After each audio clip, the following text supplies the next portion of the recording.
बचपन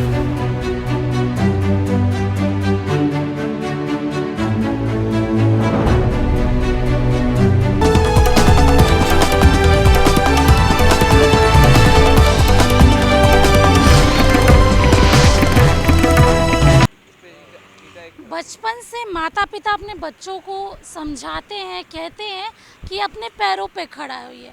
आज हम आपको ये बात इसलिए बोल रहे हैं, आज हम आपको मिलवाने लाए हैं एक ऐसे शख्स से जो खुद पे आत्मनिर्भर है। कहने को तो दिव्यांग है, लेकिन उनका जो काम है वो आत्मनिर्भर होने की कहानी है और लाखों लोगों के लिए प्रेरणादायक है। आपको हमने कई ऐसी कहानी और भी दिखाई थी, चाहे वो आत्मनिर्भर चाय वाली हो या बीबीए मैगी वाला। आजकल के जो यूथ है वो अपने पैरों पे ही खड़ा होना चाहते हैं। आज हमारी मौजूदगी खगोल रोड पे है। आप देख सकते हैं मेरे पीछे एक जूस कॉर्नर है जिसका नाम है ईट्स पोर।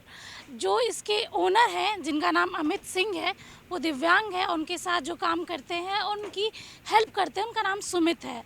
आज हम इनकी कहानी, इनकी ज़ुबानी ही जानने आए हैं, क्योंकि बहुत ज़रूरी है लोगों को एक प्रेरणा देना, क्योंकि एक छोटी सी शुरुआत है, एक छोटी सी पहल है, लेकिन बात करना बहुत ज़रूरी है और लोगों तक इनका संदेश पहुंचाना ज़रूरी है। पहले तो मैं आपको दुकान दिखाना चाहूँगी। छोटी सी दुकान है, फैसिलिटीज़ काफ़ी हैं, ऑनलाइन पेमेंट आप यहाँ पे कर सकते हैं। और ये इसका बैनर है, आप बैनर की तरफ देखिए, बैनर भी काफ़ी क्रिएटिव है। गर्मी का टाइम है, लोग जूस पीने आते हैं और हमेशा ही चाहते हैं कुछ ठंडा पिए। तो जूस का बिज़नेस तो अलग बात है, लेकिन जिस तरीके का आत्मनिर्भर की कहानी है हम वो सुनाने जाएंगे। सबसे पहले अमित जी, आप अपने बारे में बताइए। अमित का नाम बचपन से ही एक्चुअली ये सुन बोल नहीं सकता है। तो एक्चुअली जब शुरू से अभी अभी आ रहा है तो एजुकेशन इसके लिए प्रायोरिटी था शुरू से। मतलब पढ़ाई लिखाई ऐसा, मतलब स्कूल जाना, हर चीज़ के लिए एक्टिव रहता था। तो अभी इसको अभी जस्ट रिसेंटली, मतलब इसका 3-4 साल पहले ग्रेजुएशन भी कंप्लीट हुआ है। लेकिन प्रॉब्लम क्या हुआ, जहाँ से ये ग्रेजुएट कर रहा था, ग्रेजुएशन का, वहाँ पे बहुत प्रॉब्लम्स होता था, मिसकम्युनिकेशन होता था, तो वो डिग्री कंप्लीट नहीं हो पाए। इनका 1 साल का ट्रेनिंग प्रोग्राम भी था जहाँ मलेशिया के लिए गए थे। तो हाँ, तो उस समय फिर कोविड आ गया, तो ऑल ऑफ ए सडन इनको वापस आना पड़ गया। लेकिन इस पूरे दौरान इनके पास कुछ करने के नहीं, बिकॉज इनके पास अपॉर्चुनिटी, ऐसे बच्चों के पास अपॉर्चुनिटी ही कितना है। तो हमसे डिस्कस कर रहे थे, भैया क्या करें, एचएम किए हैं, होटल मैनेजमेंट किए हैं, तो क्या कर सकते हैं ऐसा बेस्ट। और हमने मतलब 1-2 साल पहले ये कैफ़े स्टार्ट किया था, लेकिन वो चला नहीं, कोविड के कारण हेवी लॉसेस हो गया। तो जब ये हम इससे डिस्कस कर रहे थे तो पता चला कि ऐसा कुछ कर सकते हैं जहाँ पे जूसेस और शेक एक क्रिएटिव मार्केट है, एट द सेम टाइम ये इसका हैंड्स ऑन था उसमें। तो लगा हम चलो लेट्स डू इट। देखिए, हम अपनी ऑडियंस को बताए जाएंगे, अमित जो है उनके बदले सुमित हमें बता रहे हैं उनकी बात। हम दुकान के अंदर भी चलते हैं, दुकान के अंदर का नज़ारा भी देखते हैं और बात करना बहुत ज़रूरी है, क्योंकि क्रिएटिव है और लोगों को प्रेरणा दे रहा है। प्रेरणादायक कहानियों को हम हमेशा ही दिखाते हैं। आप अंदर आ सकते हैं, आप अंदर का एक बार नज़ारा देखिए। एक नॉर्मल जूस स्टॉल में जो होता है वो सारी चीज़ें हैं, लेकिन हम कहानी जानने आए हैं। तो सुमित, ये आइडिया कैसे आया कि जूस कॉर्नर खोलना है? एक्चुअली ये बहुत लंबे समय तक दिल्ली में था, तो क्योंकि उसकी कॉलेज वहीं पे थी, ग्रेटर नोएडा में। तो जब वहाँ पे देखता तो हम लोग भी हैंग आउट के लिए सीपी पे जाते थे, कनॉट प्लेस है वहाँ पे, अदर प्लेसेस है, साकेत है वहाँ पे, तो जाते थे वहाँ पे, देखते थे कि ऐसा एक माहौल है जहाँ 1-to-1 और एक गैदरिंग के लिए लोग भी मतलब आते हैं, जहाँ पे शेक एंजॉय करते हैं, लाइट फूड एंजॉय करते हैं, जैसे आपका सैंडविचेस हो गया, बर्गर हो गया, जो कि हम लोग आने वाले समय में ऐड करेंगे। लेकिन ये पूरा का पूरा आइडिया इनका था, वहाँ से आया था। इन्होंने बोला कि अभी पटना में क्या कर सकते हैं, पटना में ऐसा क्या कर सकते हैं जो छोटे से कम कैपिटल इन्वेस्टमेंट के साथ क्या कर सकते हैं। तो ये जूस और मिल्क शेक का इन्होंने आइडिया दिया मुझे। लोगों का रिस्पांस कैसा है अमित के कैफे, मतलब ये जूस बहुत कॉर्नर प्यार को करते हैं लोग बहुत अच्छा रिस्पांस देते हैं। और at the same time just because ये सुन बोल नहीं सकता तो थोड़ा सा चैलेंजेस होता है, क्योंकि कम्युनिकेशन प्रॉब्लम होती है। लेकिन क्या है ना कि हमने पूरा एक नोट बना रखा है जहाँ पे वो जो भी मेन्यू चाहिए, टेम्पररी है अभी, उसको हम लोग प्रॉपर में कन्वर्ट करेंगे। लेकिन क्या है कि वहाँ से वो एक्सप्लेन कर देते हैं क्या चाहिए।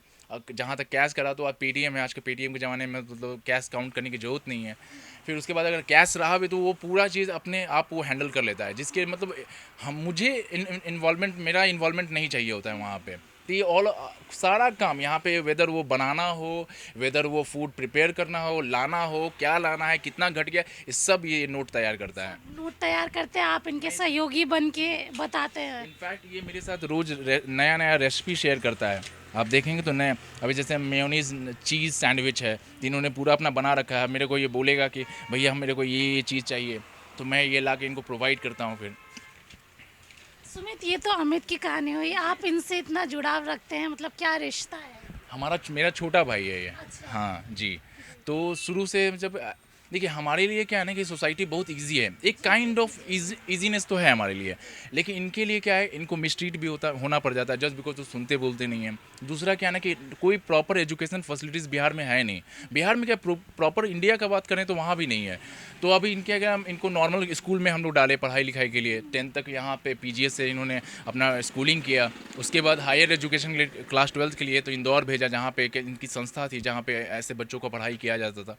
उसके बाद में हमने कॉलेज भेजा, लेकिन कॉलेज जाने के बाद क्या हुआ कि वो गैप इतना बड़ा हो गया ना, वो कम्युनिकेशन इतना बड़ा चैलेंज हो गया इनके लिए कि वहाँ के बच्चे वहाँ की जो फैसिलिटीज़ थी मैनेज नहीं कर पा रही थी, कोप अप नहीं कर पा रहे थे। और थोड़ा सा क्या कि वहाँ पे क्या है कि मिसट्रीट भी होने लगा। तो मैंने बोला कि देखो, नॉलेज इज़ समथिंग एल्स और degree is something else. Knowledge अगर होगा, स्किल्स होगा, तो तुम कहीं भी सर्वाइव कर जाओगा। इस बात को ये समझा और अपनी स्किल्स पे काम करने लगा। हमें इतनी दिक्कत हुई क्योंकि सोसाइटी हमारी थोड़ी सी ऐसे लोगों के लिए हमेशा ही थोड़ा प्रॉब्लम क्रिएट कर देती है, मिसट्रीट करती है, और अगर कुछ करना भी चाहते हैं तो करने नहीं देती है। जी बिल्कुल। या आप एक छोटा सा एग्जांपल लीजिए, जैसे यहाँ पे क्या होता है ना, बहुत सारे लोग आते हैं रैंडम। अब हमें भी नहीं पता कौन से लोग क्या हैं, क्या माइंडसेट है उनका।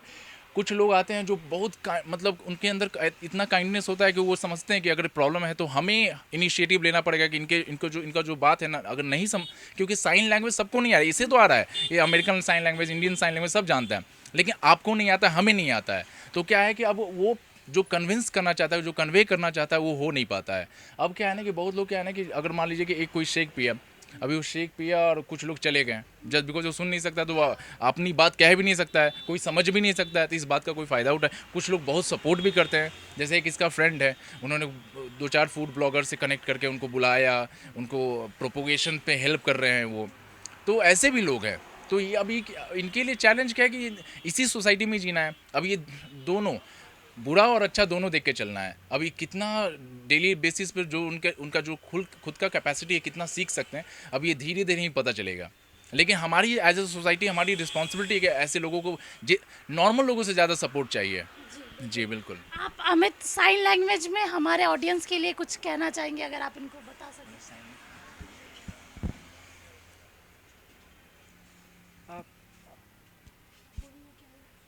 मेरा नाम अमित सिंह है। भारत बिहार में रहता है, दानापुर में रहता है। ये काम करता है juice counter, milk shake, juices और भी बहुत सारी चीज़ें बनाता है, फ्रेंच फ्राइज़। सोचा कैसे कैसे क्या क्या ऐड ऑन करे, तो डेली बेसिस पे सीखता रहा वो, फिर नया नया ऐड करता रहा, फिर रोज़ नोट डाउन करता था कि क्या कमी है, क्या ऐड ऑन होना चाहिए। अच्छा सुमित, मुझे ये आखिरी सवाल है मेरा। इनके जैसे लोगों को बहुत दिक्कत होती है, कहीं ना कहीं हार मान जाते हैं, कहीं गलत रास्तों में भी चले जाते हैं। मैं अमित से जानना चाहूँगी कि अपने जैसे लोगों को ये क्या संदेश देना चाहते हैं, आप इनकी बात कम्युनिकेट करें। जी जी बोल रहे हैं, तुम्हारे दोस्त है।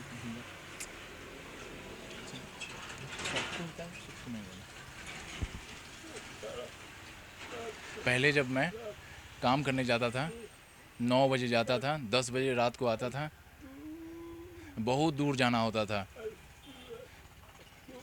दोस्त नज़दीक में कोई नहीं होता था, लेकिन नियर बाई में फ्रेंड नहीं है, सब लोग कहीं ना कहीं निकल जाते हैं काम करने के सिलसिले में। फिर कभी कभी मिलते हैं, थोड़ा टाइम मिलता है तो। जी चलिए देखिए, दो भाइयों की कहानी है, भले ज़ुबान और सुनाई नहीं देता, लेकिन जो इनकी आत्मनिर्भरता की कहानी है वो बहुत सारे लोगों के लिए प्रेरणा है, क्योंकि कहीं ना कहीं ऐसे लोग सोसाइटी में पीछे रह जाते हैं, हिम्मत हार जाते हैं। तो सुमित और अमित जैसे लोग, उन लोगों के लिए प्रेरणा है कि अब हार नहीं मानिए, आप अपनी बातों को रखिए, अपनी मेहनत से। मेहनत का कोई शॉर्टकट नहीं होता, आपको मेहनत करेंगे तो सफलता ज़रूर मिलेगी। और आपको ये स्टोरी कैसी लगी ज़रूर बताएं। स्नेहा गुप्ता की रिपोर्ट, कैमरामैन राजेश के साथ। धन्यवाद।